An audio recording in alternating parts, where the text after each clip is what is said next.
এই মহতী সভার প্রধান আকর্ষণ। আমি তো বয়স্ক মানুষ, আমার বয়স 80 বছর। আমার সৌভাগ্য হয়েছিল, আমাদের আগে যে এমপি ছিল জনাব সালাউদ্দিন সাহেব, ওনার সঙ্গে আমার ভালো ভালো সম্পর্ক ছিল এবং বিভিন্ন কাজে উনি আমাকে সহযোগিতা করেছেন।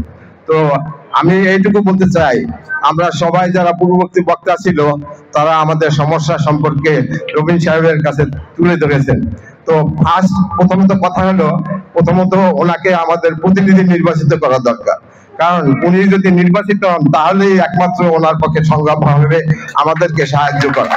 সুতরাং আমি সবার কাছে, ছোট বড় বৃদ্ধ বনিতা আমার বিদ্যমান সবার কাছে আমার রিকোয়েস্ট থাকবে, will endeavour our best efforts so as to give our vote on for Mr. Robin, এবং ইনশাআল্লাহ আমরা চেষ্টা করব যাতে করে সে কামিয়াবি হয়। তার সুস্বাস্থ্য এবং আমাদের যে সালাউদ্দিন সাহেব, ওনার সুস্বাস্থ্য আমরা কামনা করি এবং সর্বস্তরের সকল মানুষের জন্য আমরা এক একজন এরকম আমরা থাকবো না যে অমুকে কাজ করতেছে আমি আমার করা দরকার না।